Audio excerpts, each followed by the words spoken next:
فسقا وحلا بغير الله به ومن اضطر غير باغ ولا عاد فإن ربك غفور رحيم صدق الله العظيم. حصول برکت کے لیے درود شریف پڑھیں. اللہم صلی وسلم وبارک علی سیدنا وشفیعنا وحبیبنا مولانا محمد وآلہ وأصحابہ وبارک وسلم صلی اللہ تعالی علیہ وسلم. سورہ انعام سورہ نمبر 4 کی 6 کی آیت نمبر 145 تک کا درس ہو چکا ہے. آج کا درس گزشتہ درس سے ہی ریلیٹڈ ہے. حلال و حرام کا معیار اللہ اور اس کے رسول کا فرمان ہے. وحی متلو یعنی تلاوت کی جانے والی وحی مطلب قرآن پاک، اور وحی غیر متلو یعنی جس کی تلاوت نہ ہو لیکن وہ وحی ہو، حدیث رسول.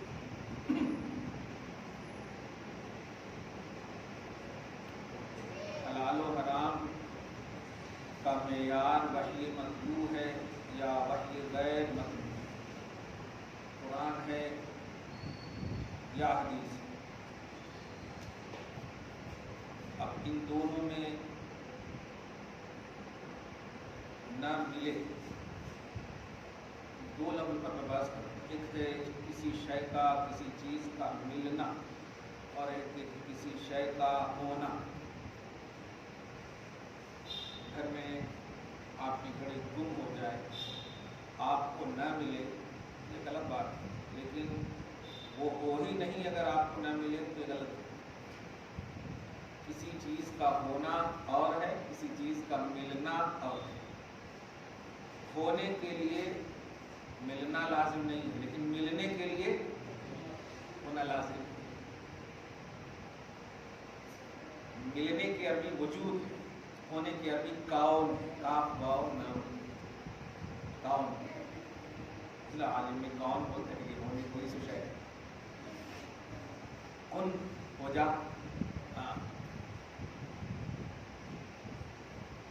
حلال و حرام کے لیے قرآن اور حدیث میں ہونا یہ ضروری ہے. ملنا ضروری، یہ اہم بات ہے. بہت ساری شے ہے جو آپ کو نہیں ملتی مگر وہ ہوتی ہے. اس کی مثال عمومی طور پر ایجوکیشن کی دنیا میں یہ دیتے ہیں. سمندر میں سی پی ہوتا ہے کہ نہ ملے تو آپ انکار نہیں کر سکتے کہ سی پچ نہیں ہے. ہوتی ہے کیا. تو صاحبہ، وسیلہ، حام، بحیرہ، یہ جو 4 تھے نا گزشتہ درس میں، اس کو مشرکین عرب نے حرام ٹھہرا دیا کھانے پینے کے معاملے میں. اور ایک اور بات آپ دیکھیے گا، یہ ہر مذہب میں ہے یہ بات، کیونکہ کوئی بھی مذہب، مسلک، دین، فرقہ بغیر بیس کے، بنیاد کے، فاؤنڈنگ کے وجود میں آ ہی نہیں سکتا. آپ کس جماعت سے تعلق رکھتے ہیں تو اس کا کوئی فاؤنڈر تو ہوگا. کوئی فرد جماعت نہیں ہے، جماعت کا ایک بیس ہوتا ہے، مذہب کا ایک بیس ہوتا ہے. تو یہ قاعدہ قانون صرف ایسا نہیں کہ امت محمدیہ ہی پر لاتا ہے. مشرکین عرب، تم تو اہل کتاب اپنے آپ کو کہتے ہو، تو تمہارے بھی حلال و حرام کا بیس ہوگا نا. اتنا خوبصورت ہمارا اسلام ہے.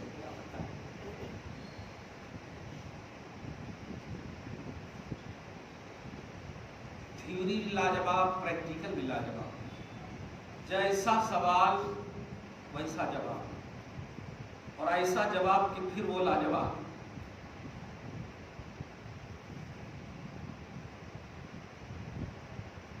ایک مرتبہ حضور پاک صلی اللہ علیہ وسلم ایسے اپنے صحابہ کے ساتھ کسی درخت درخت کے سایہ تلے ایسے خیمہ زن ہو گئے، آرام کرنے لگے، رات ہو گئی، دیر ہو گئی، آرام کرنے لگے۔ ان کا ایمان اور ایقان کتنا اہم پہلو ہوتا ہے، کتنا ایزی نبی کو، حدیث کو، شریعت کو آج لوگ مس یوز کر رہے ہیں کہ عجیب بات ہے۔ حضور پاک صلی اللہ علیہ وسلم اور صحابہ سو گئے، اتنے میں اعرابی دیہاتی شخص آ کر کے، سب نے تلوار بھی لٹکا دی تھی اپنی اپنی، غیر مسلح ہو کر سو گئے۔ سونا ہے، موقع کا فائدہ اٹھاتے ہوئے ایک اعرابی آ کر وہ تلوار لے لیتا ہے۔ عجلت میرے آقا دیکھے تو اٹھے، اب جب اٹھے تو سب کو محسوس ہو گیا کہ سرکار اٹھ چکے ہیں، سب اٹھ گئے دوڑتے ہوئے۔ اتنے میں صحابہ جہاں سوئے تو دوری سے دیکھ رہے ہیں کہ حضور صلی اللہ علیہ وسلم سے کوئی ایک شخص بات کر رہا ہے، کان میں یہ بات آ گئی، میں یمنعک منی یا محمد، بتاؤ مجھ سے کون تمہیں بچائے گا یا محمد؟ تلوار انہیں کی، حضور صلی اللہ علیہ وسلم کی، لے کر کے بولا مجھ سے کون بچائے گا محمد؟ حضور پاک صلی اللہ علیہ وسلم نے ایک ہی جملہ کہا، لفظ اللہ۔ تو حدیث کے جملے ہیں کہ لفظ اللہ کی ہاں مکمل بھی نہیں ہوئی ہوگی کہ اس کے ہاتھ سے تلوار ایسے کاٹتی ہوئی گری، پتہ ہی نہیں چلا۔ اب حضور صلی اللہ علیہ وسلم نے وہ تلوار لی اور کہا مجھ سے تم کو اب کون بچائے گا؟ ایک دم سیم وہی سینٹینس ہے۔ اب ہم کیا جواب دے گا؟ دیکھیں، غیر مسلم بھی ہوتے ہیں، اتنے بے بس اور بے بیس ہوتے ہیں۔ آپ اس بات کو سمجھیں، تم کو بھروسہ ہے تو بلاؤ نا، اس طرح میرے نبی نے پکارا تو دیکھ لیا نا اس کا اثر، تم بھی پکارو، اپنے دیوی دیوتاؤں کو مانگو۔ حضور پاک صلی اللہ علیہ وسلم نے جب کہا تو وہ تھرا کر کہتا ہے، لڑکھڑاتے ہوئے کہتا ہے، کوئی نہیں بچائے گا آپ کے سوا۔ مطلب اس کو مکمل بھی نہیں کیا، اور اس کے بعد تو سنیں نا، اس کے بعد اشہد ان لا الہ الا اللہ و اشہد ان محمد رسول اللہ، کلمہ بھی پڑھ دے گا۔ حضور پاک صلی اللہ علیہ وسلم کی زبان سے نکلی ہوئی باتوں کو اس طرح سے آج غیر معتبر ٹھہرانے کی ایک سازش سی رچی ہوئی ہے۔ جسے چاہتے ہیں حدیث کو ضعیف کر دیتے ہیں، غیر معتبر کہہ دیتے ہیں۔ انہیں یہ تک نہیں معلوم کہ جب رسول کی حدیث بول رہے ہو تو یہ جو قسمیں نکلی ہیں یہ راویوں کی بنیاد پر قسمیں نکلی ہیں، نبی کی بنیاد پر نہیں نکلی ہے۔ راویوں ایکسپلینر، جو حدیث کی جو ایکسپلین کرنے والے ہیں، ان لوگوں کی بنیاد پر کہا گیا ہے کہ یہ ضعیف ہے یا صحیح ہے یا معضل ہے، مدلس ہے، مضطرب ہے وغیرہ، یہ جو قسمیں نکلی۔ اب ذرا کتنا احتیاط کرنا چاہیے کہ رسول کی حدیث غلط نہیں ہو سکتی، یہ کہیں کہ بھائی اس میں ایک راوی ایسے ہیں جس کی بنیاد پر محدثین کے نزدیک اس روایت کے مقابلے میں یہ روایت ضعیف ہے، اس طرح کی باتیں کریں تو کیا بات ہے؟ اور اسی لیے آج دیکھیں وہاں بھی لفظ اللہ کہا، کیسا اثر ہے، اور آج ہم 40 سال تک خدمت کرتے رہے، کچھ اثر نہیں ہو رہا، کیونکہ آپ کے جو نقطۂ نظر ہے نا وہ بس دھسانا، میں، میرا علم، یہ مقصود ہوتا ہے۔ حضور نے کہا نہیں تھا ان کو کہ کلمہ پڑھو، لیکن اس انداز میں پیش آئے تو دل پر حکومت کر لیے، مسخر کر لیے، طاقت کر لیے۔ میں یہ تمہیدی بات سے یہ بتانے جا رہا ہوں کہ یہ سوشل میڈیا کا دور ہے، اللہ خیر فرمائے، بہتر استعمال کرنے والے بھی بہتر کر رہے ہیں۔ کوئی گانا واٹس ایپ کر دیتا ہے تو کوئی ناشتہ واٹس ایپ کر دیتا ہے، اپنی اپنی قسمت ہے، کوئی ثواب کا کام کر رہا ہے تو کوئی عذاب کا کام کر رہا ہے، اور کچھ ایسے بھی ہیں جو ثواب عذاب دونوں کا کام کر رہے ہیں۔ بیوی سے لڑ کے آتے ہیں، کہتے ہیں اللہ اکبر، بھائی بہن کو ڈانٹ کے آتا ہے، کہتا ہے تمہارے کو دے دیے نا شادی میں تک پیسہ ویسا وغیرہ، آپ کئی بار پھر آگے بولتا ہے اللہ اکبر، کہاں سے ایسا ہو؟ کتنا خراب معاشرہ ہو گیا ہمارا۔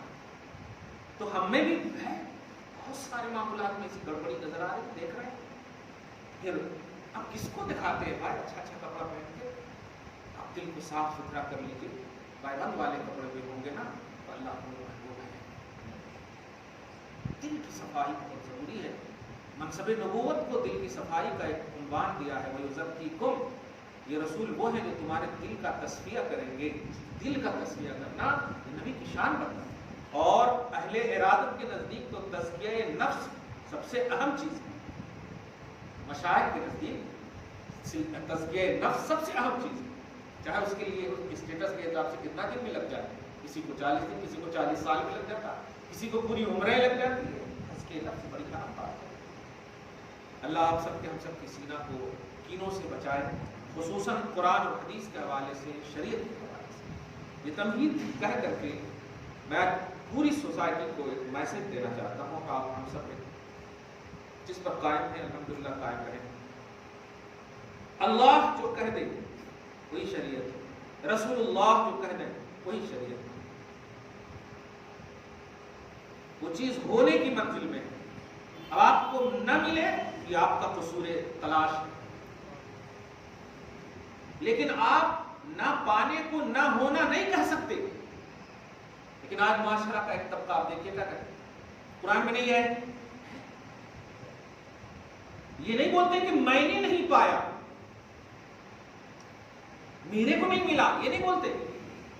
سڈنلی بولتے تھے قرآن میں نہیں ہے, حدیث میں نہیں ہے. آپ احاطہ علم قرآن اور احاطہ علم حدیث کے بغیر نہیں ہونے کا دعویٰ کر ہی نہیں سکتے. اور یہ ہمارے بس کی بات ہی نہیں تو یہ دعویٰ بھی غلط ہے. احاطہ نہیں کر سکتے آپ, نہ علم القرآن کا احاطہ نہ علم الحدیث کا احاطہ کر سکتے ہیں. آپ ذرا سوچیں, آپ کسے کہتے ہیں حدیث؟ نبی کا کچھ نہ بولنا بھی حدیث ہے, نبی کا خاموش رہنا بھی حدیث ہے, نبی کا سونا بھی حدیث ہے, نبی کا سوچنا بھی حدیث ہے, نبی کا نہ سونا بھی حدیث ہے. تو پھر کس حدیث کی آپ بات کر رہے ہیں کہ نہیں ہے؟ یار سمجھیے, حدیث رسول کے گراؤنڈ کو دیکھیے, اس کے بیک گراؤنڈ کو دیکھیے, اس کی وسعت کو دیکھیے. علم القرآن تو خیر ہے ہی اپنی جگہ پر, غیر وسیع, غیر محدود, اس کی وسعت کا احاطہ نہیں کر سکتے. حدیث بھی قرآن کے بعد ایسی ہے کہ بالکل نہیں کر سکتے, عیب تناہی سے بری ہے, وہ شمار میں نہیں لا سکتے. لیکن افسوس قرآن میں نہیں ہے, حدیث میں نہیں ہے. اب تو خیر ایک جملہ اور آ گیا ہے کہ صحابہ نہیں کرے. سچ کہو مطلب صحابہ کے بعد والی جو جماعت ہے نا, وہ بھی صحابہ کی کوانٹیٹی میں کم و بیش کا لفظ استعمال کرتے ہیں. کم و بیش کا لفظ سمجھ رہے آپ؟ کم و بیش کا لفظ اسی وقت استعمال کیا جاتا ہے جبکہ پورا علم نہ ہو, کمپلیٹ آپ کا علم نہ ہو ان کے حوالے سے. صحیح ہے نا؟ کم و بیش, کمی بیشی بولتے ہیں نا. آج کے لوگ کہیں صحابہ نہیں کرے, اس کا کیا مطلب ہوا؟ کمپلیٹ علم ہے ان کے پاس, یہی مطلب ہوا نا. جبکہ بتائیے صحابہ کے بعد والی جماعت تابعین کی کہلاتی, اور وہ عقیدہ رکھتے ہیں کہ صحابہ کم و بیش. تب یہ جملہ بھی آج کی تاریخ میں بولنا غلط ہے کہ صحابہ نہیں کرے. میرے کو صحابہ کی زندگی کا جہاں تک مطالعہ ہوا نہیں پایا, یہ جملہ بول سکتے. میں نے نہیں پایا صحابہ کی زندگی میں جو جو مطالعہ کیا میں, یہ صحیح تھا کہ نہیں؟ اسی دو لفظ پر مطلب زور دے رہا ہوں میں, ہونا اور پانا, دو لفظ پر بہت علمی جملے ہیں. کسی چیز کا ہونا, کسی چیز کا پانا الگ چیز ہے. آپ ابھی گھر جائیں گے, والد صاحب ہیں الحمدللہ ہیں, اگر گھر میں نہیں ہوں گے تو آپ کیا کہیں گے؟ والد صاحب نہیں ہیں. اگر بول بھی دیے تو اس کا مطلب یہ ہوتا ہے بھائی میرے کو نہیں مل رہے ہیں, ہوں گے کہیں. نہیں ہے کا مطلب ہے نہیں دنیا میں, ایسا نہیں ہے. میرے پاس یہاں جو میرے کو پانا تھا نہیں پایا میں نے یہاں, ہوں گے کہیں اور, یہی لفظ ہے. میں نے بخاری میں نہیں پایا, ہوگی مسلم میں. میں نے مسلم میں نہیں پایا, ہوگی ابو داؤد میں.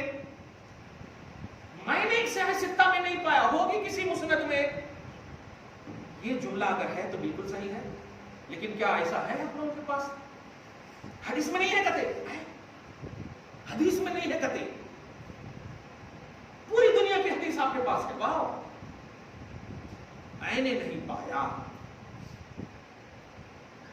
یہ اہم جملہ ہے, اس لفظ پر غور کیجیے گا. آپ ہم سب کبھی بھی ایسی باتیں آئے تو آپ بولیے بھائی آپ نے کہا کہ ہے ہی نہیں, آپ بتائیے کون کون سی کتاب کا مطالعہ کرے؟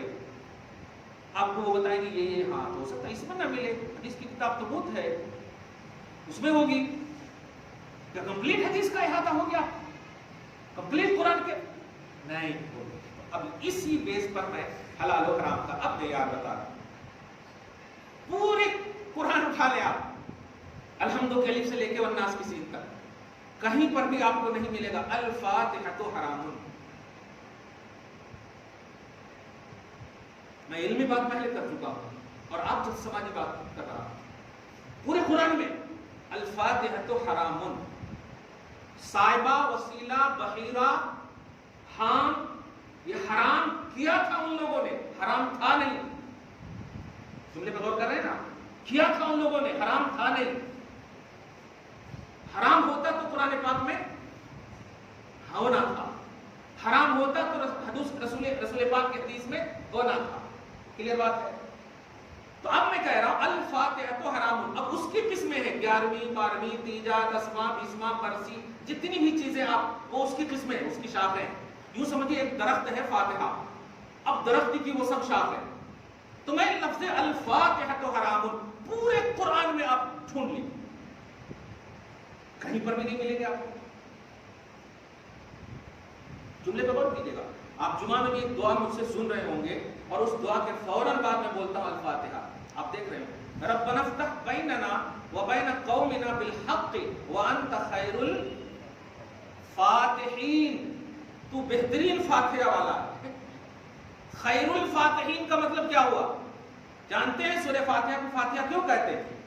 آغاز کی بنیاد پر، اور ایک اس لیے کہ رحمت کا دروازہ کھولنے والی ہے. فتح مانے کھولنا، اور اللہ کی شان اسی لیے ہے. خیر الفاتحین کا مطلب بہترین کھولنے والا، بہترین کھولنے والا. اب اس کے فوراً بعد میں کہتا ہوں الفاتحہ. کیا مطلب ہوگا اس کا؟ اے اللہ رحمت کے دروازے کھول دے، یہی تو مطلب ہوگا. برکت کے دروازے کھول دے. اور اس سے بڑی برکت کیا ہوگی کہ بولتے ہی آپ کے منہ پر آتا بسم اللہ الرحمن الرحیم. جیسے ہی الفاتحہ کا لفظ ہوتا فوراً منہ پہ آتا آپ کے بسم اللہ الرحمن. میں نے کہا نہیں بسم اللہ پڑھنے، صرف لفظ فاتحہ کہا میں نے اور بسم اللہ الرحمن الرحیم منہ پہ آ گیا. صحیح ہے؟ سورہ فاتحہ پورا منہ پہ آ گیا، قل هو اللہ احد پورا آ گیا. ارے تو اب اس سے بڑی بات کیا ہوگی؟ خیر الفاتحین سے مانگو گے کیا؟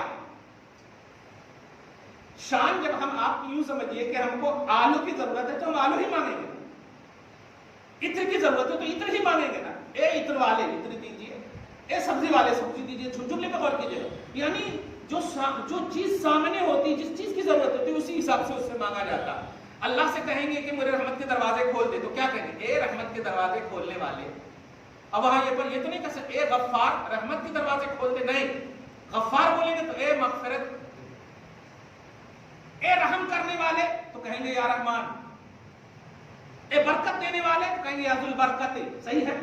اے احسان کرنے والے تو یا حسان. صحیح ہے تم جملہ؟ خیر الفاتحین اے فتح و نصرت عطا کرنے والے الفاتحہ، برکت عطا فرما. اب جو میں بتانے جا رہا تو پورے قرآن میں کہیں نہیں ہے الفاتحہ تو حرام. اب یہاں پر سڈنلی آپ کو بولیں گے یہ بھی تو نہیں ہے کہ الفاتحہ تو جائز. نگیٹو ذہن جب ہوتا تو فوراً بول دیں گے الفاتحہ تو جائز. دھیان دیجیے گا وہی کا. اب ہونا اور پانا یہی مجھے کہنا. قرآن میں پہلے میں کیا کہہ رہا ہوں کہ الفاتحہ تو حرام نہیں ہے. اسی طرح بخاری سے لے کر کے صحیح ترغیب ابن ماجہ کی آخری حدیث تک دیکھ لیا آپ، کہیں پر بھی نہیں الفاتحہ تو حرام. اور میں پہلے بتا چکا ہوں فاتحہ کے نسبت سے 11ویں 13 10واں 20واں سب اسی سے ریلیٹڈ ہے. سمجھ رہے ہیں؟ اسی سے ریلیٹڈ ہے، یہ کوئی الگ بات نہیں ہے. چھٹی چلا جتنی بھی آپ کرتے ہیں، مالی بدنی عبادتیں جتنی بھی کرتے ہیں آپ الحمدللہ، یہ سب لفظ فاتحہ کا ایک کانسیپٹ ہے اور فاتحہ بھی ایصال ثواب کا کانسیپٹ ہے. اب پہلے میں کہہ رہا ہوں کہ یہ چیزیں حرام کے اعتبار سے نہیں ہے. اگر آپ کا اب دعویٰ ہوگا تو جائز بھی تو نہیں ہے، تو اب اس کے لیے ثبوت کا درکار چاہیے. نہیں جس طرح حرام نہیں ہے ہم نے کہا اور دکھایا کہ واقعی حرام نہیں ہے، تو اب حلال بھی تو دکھائیں گے. تو اب کہہ رہا ہوں بحیرہ صائبہ وسیلہ حام کیا نہیں ہے؟ حرام نہیں ہے. یہی کہہ کر اللہ پاک خاموش ہو گیا. اس کا کیا مطلب ہوا؟ چاروں حلال ہے. آئے گا. کبھی کبھی حرمت کی نفی حرام ہونے کی جو نفی وارد ہوتی ہے کہ یہ حرام نہیں ہے، اس کا صاف مطلب ہوتا ہے کہ حلال ہے. سمجھ گیا آپ؟ کہا نہیں اللہ تعالیٰ نے کہ احل اللہ البحیرہ احل اللہ السائبہ احل اللہ الحام، نہیں کہا. بس فرمایا تم نے جو چاروں کو حرام کہا ہے وہ حرام نہیں ہے، وہ حرام نہیں ہے. اور اب میں یہ کانسیپٹ کو قرآن مجید کی آیت کریمہ آج میں بتا رہا ہوں، اور ایک حدیث پاک سے آخر میں بتاؤں. قل لا اجد، کیا بات ہے حبیب و کرم، کہیے لا اجد، میں تو نہیں پاتا ہوں، میں تو نہیں پاتا ہوں اپنی وحی کے مطابق کہ کھانے والے پر یہ چاروں حرام ہو، میں تو نہیں پاتا ہوں. کیا بات ہے، میں تو نہیں پاتا ہوں یہ چاروں حرام ہے. اس کا کیا مطلب ہوا؟ تم نے اسے حرام ٹھہرایا ہے، حقیقت میں یہ حلال ہے. کیا بات ہے، تم نے اسے حرام ٹھہرایا، حقیقت میں یہ حلال ہے. اسی لیے ہر حرمت کی تفصیل بتا رہے میرے آقا کہ مجھ پر جو حرمت کے اعتبار سے وحی نازل ہوئی ہے وہ یہ ہے یکون میتتن، مردار، یہ حرام ہے. او دم مسفوحا، یا رگوں سے نکلنے والا بہتا خون، رگوں سے نکلنے والا بہتا خون. او لحم خنزیر، یا بد جانور کا گوشت، یا بد جانور کا گوشت. فإنہ رجس، یہ سب ناپاکی ہے، یہ سب ناپاکی. یہ تو میں پاتا ہوں، کمال ہے، یہ تو میں پاتا ہوں، جو تم پاتے ہو وہ حرام نہیں ہے، جو میں پاتا ہوں وہ حرام ہے. کیا بات ہے. اور آگے دیکھو، او فسقن، یا بے حکم کے وہ جانور جس جانور کو ذبح کرتے وقت اللہ کے علاوہ کا نام لیا گیا ہو وہ حرام ہے. سمجھ رہے ہیں؟ ذبح کرتے وقت اللہ کے علاوہ کا نام لیا گیا ہو، مثلا بسم الاصاف، بسم اللہ والعزا، یہ سب نام لیتے تھے، لات و عزا کے نام سے، اصاف کے نام سے، نائلہ کے نام سے، اور انڈیا میں آئے تو کالی ماں کے نام سے، ان کے نام سے، اور آج دیکھیں بنال کے نام سے، یہ سب ہے نا. تو یہ سب جو ہے یہ اللہ کے علاوہ کے نام پر ہے، اس کو میں حرام پاتا ہوں. باقی کالا گورا لنگڑا للہ جیسا بھی جانور ہو، اگر اللہ کے نام پر ذبح ہے تو وہ حلال ہے. یہی تو مطلب ہوا. اب اس بنیاد پر یہاں پر ایک دم آسان سی بات کہہ دے رہا ہوں. لائیے آپ 11ویں کا بکرا، لائیے آپ 12ویں کا بکرا، لائیے آپ امام حسین کا بکرا، لائیے آپ تمام کو، اور آپ ذبح کیجیے. اگر آپ نے اللہ کے علاوہ کے نام پر ذبح کیا، بشمول محمد کا نام بھی لیا، میں دوں گا کیا؟ قرآن کہتا ہے وہ حرام ہے. سمجھ رہے نا؟ اب اس سے بڑی بات کیا ہوگی اہل سنت و جماعت کی طرف سے؟ اتنا کلیئر ایکسپلینیشن. نبی کے نام پر، اب غوث پاک کی بات کر رہے ہو یار، نبی کے نام بھی اگر لیے گئے، یعنی بسم النبی المحترم صلی اللہ علیہ وسلم، تو حلال نہیں ہے، کیونکہ ذبح کرتے وقت صرف اور صرف بسم اللہ اللہ اکبر، صرف اللہ کا نام لیا جائے. صحیح ہے؟ الحمدللہ. اب ذبح کرنے کے بعد کا مسئلہ نہیں ہے کچھ بھی، ذبح کرتے وقت ہی حلال و حرام کی وہ چھری ہے. اب وہ چھری یا تو حلال کی بن جائے یا حرام کی بن جائے، بس وہی ہے، فیصلہ وہی کرتی ہے امیڈیٹلی، بالکل اس کو کہتے ہیں. اب آپ بتائیے، جب نبی کے نام پر آپ نے بکرا لایا، غوث پاک کے نام پر بکرا لایا، لیکن ذبح کرتے وقت نہ نبی کا نام لیا آپ نے، نہ غوث پاک کا نام لیا آپ نے، اللہ کا نام لیا آپ نے، بالکل حلال ہے وہ. اور زندگی بھر تک آپ نے اللہ کے نام پر بکرا رکھا، زندگی بھر تک کہہ رہا ہوں میں، 2 سال تک آپ نے بڑے سے بڑے جانور کو دم رکھا، بہترین سے پال کے پوس کے، لیکن ذبح کرتے وقت جو ہے غیر اللہ کا نام لے لیا، حرام ہو گیا. سمجھے؟ پوری عمر تک ہم تو بس مطلب خالی 11ویں شریف میں 1 مہینہ بھی نہیں رکھتے اس جانور کو لا کے، 1 مہینہ بھی نہیں رکھتے، بس خالی لے آتے. ابھی دیکھیے نا قربانی کا جانور، بہت سارے ایسے جانور آئے ہوں گے جو آپ نے مطلب فتوا سنے ہوں گے کہ آئے ہیں تو آپ چھوڑ دیے ہوں گے، حالانکہ نیت کیے ہوں گے کیا قربانی کا جانور ہے. بہت سارے جانور ایسے ہیں کہ بھاگ جاتے ہیں، قربانی نہیں ہو پاتے ہیں، نام پر تو لائق ہے نا. تو حلال اور حرام کا معیار ابھی بھی وہی ہے، اگر وہ بھاگ گیا قربانی کے بعد پھر اللہ کے نام پر ذبح ہوا تو حلال ہے،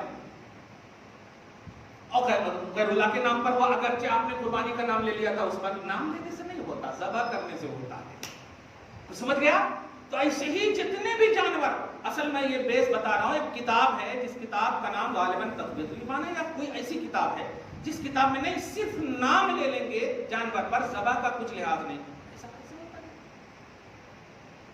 ذبح کا کچھ لحاظ نہیں ہے تو ٹھیک ہے، ہم ایک جانور دیتے ہیں، خرید کے لاتے ہیں، سب جانور پالتے نہیں ہیں، آپ لوگ تو الحمدللہ شہر میں رہتے ہیں نا، اب آپ کھیڑے گاؤں میں کسی ہندو سے بھی خریدتے ہیں آپ، اب اس ہندو نے رکھا تھا اپنے خاص پرسنل گاڈ کے لیے، خاص پرسنل اس کے لیے رکھا تھا، لیکن ضرورت پڑ گئی بیچارہ بیچ دیا وہ، اور آپ نے اللہ اکبر کہہ کر کے کاٹ دیا اس کو، حلال ہے کہ حرام ہے؟ ماشاءاللہ گمے آپ، حلال ہے۔ کیوں حلال ہے؟ نام تو تھا غیر اللہ کا، پھر بھی حلال ہو گیا۔ ہاں، تو اس کا مطلب یہ ہوا کہ جانور پر لحاظ بولی کا نہیں ہے، ذبح کے وقت بولی کا لحاظ ہے، کہ ذبح کے وقت جو ہے کون سے جانور۔ اچھا ایک اور بات اس کو اور کلیئر کر دوں میں، اس لیے کہ جانور کھانے کی بات ہو رہی ہے، اور ذبح سے پہلے کھاتا نہیں ہے کوئی جانور کو، صحیح ہے؟ جانور ہی ہوگا جو جانور کو کھائے گا، جانور کھایا کب جاتا ہے؟ ذبح کے بعد کھایا جاتا ہے، ماشاءاللہ الحمدللہ، صحیح ہے؟ اور کھانے کی بات کہی جا رہی ہے، اب آپ کو جو کہا جاتا ہے 11ویں کھانا حرام ہے کیونکہ 11ویں غیر اللہ کا نام ہے، اس کا مطلب یہ ہوا کہ وہ ذبح کا لحاظ ہو رہا ہے، کیونکہ 11ویں کا کھانا وہ جانور کو نہیں کھاتا کوئی بھی، ذبح کے بعد جب پکتا ہے تو کھایا جاتا ہے، صحیح ہے؟ واہ واہ، تو ان کے جملے میں بھی یہی معنی ہے کہ کھانے کی چیز پر حرمت کا فتویٰ لگے گا، اور کھانے کی چیز ذبح کے بعد ہی ہوتی ہے، کھانے کی چیز ذبح سے پہلے نہیں ہوتی ہے۔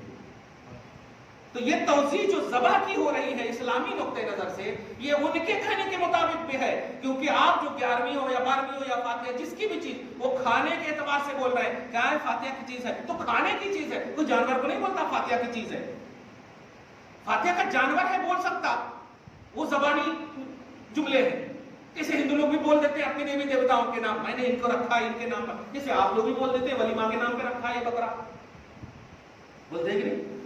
لیکن کیا اس ولیمہ میں عقیقہ کو بھی تو شرکت کر دیتے ہیں آپ، کرتے ہیں کہ نہیں؟ ابھی قربانی میں بھی تو عقیقہ کی شرکت کر دیا، تو بولنے سے نہیں ہوتا، ذبح کا لحاظ ہے، ذبح کا لحاظ ہے۔ اب کلیئر ہو گیا، کسی چیز کا ہونا حلال کے اعتبار سے تو پورا انڈیکس ہے عام، لیکن حرام کے اعتبار سے صراحت ضروری ہے، وہ ڈکلیئر ہونا ضروری ہے کہ یہ حرام ہے، اور اگر ڈکلیئر نہیں ہے تو اس کا مطلب سب حلال ہے۔ کیا بات ہے، یہ عنوان دیا، یہ کانسیپٹ دیا، اور یہ قرآن کے حوالے سے کہا میں نے۔ اب حدیث پاک سنیے، جامع ترمذی میں، سنن بیہقی میں بڑی اہم روایت، نبی علیہ الصلوۃ والسلام فرماتے ہیں کہ حلال وہ ہے جس کو اللہ اس کے رسول نے حلال کیا، حرام وہ ہے جس کو اللہ اس کے رسول نے حرام کیا، اور جس چیز کے بارے میں قرآن حدیث خاموش ہے، جس چیز کے بارے میں قرآن حدیث خاموش یعنی سائلنٹ ہے، کچھ نہیں بولا، کہاں ہے قرآن میں کہاں ہے حدیث میں، ایسا ہوتا نا، تو خاموش ہے، تو وہ اختیار ہے۔ اختیار کا مطلب اختیار ہے، اب مومن ہے تو وہ تو اس کو شراب کی بھٹی تو سمجھے گا نہیں، اختیار سے مراد یہی ہے کہ وہ جائز ہے، چاہو تو استعمال کرو، چاہو تو استعمال نہ کرو، یہ ہے اختیار۔ اتنا ڈیپ بنا دیے ہیں فاتحہ کو کہ لگتا فرض نماز سے بھی زیادہ اہل سنت اس کو اعلیٰ سمجھ رہے ہیں۔ ارے وہ سنت مستحب ہے، وہ مستحسن عمل ہے، وہ ہوا تو ماشاءاللہ، نہیں ہوا تب بھی ماشاءاللہ الحمدللہ، تب بھی ماشاءاللہ الحمدللہ۔ دیکھیے نا قربانی کیے ہوں گے، ابھی لاک ڈاؤن سے پہلے ماشاءاللہ باپ دادا پردادا سب کے نام سے کرتے تھے، لیکن لاک ڈاؤن جب سے ہو گیا ہے اپنے نام سے کر رہے ہیں، آپ پر قربانی واجب، مگر گرفت نہیں کر رہا ہے اسلام، قید نہیں کر رہے ہیں، کیوں؟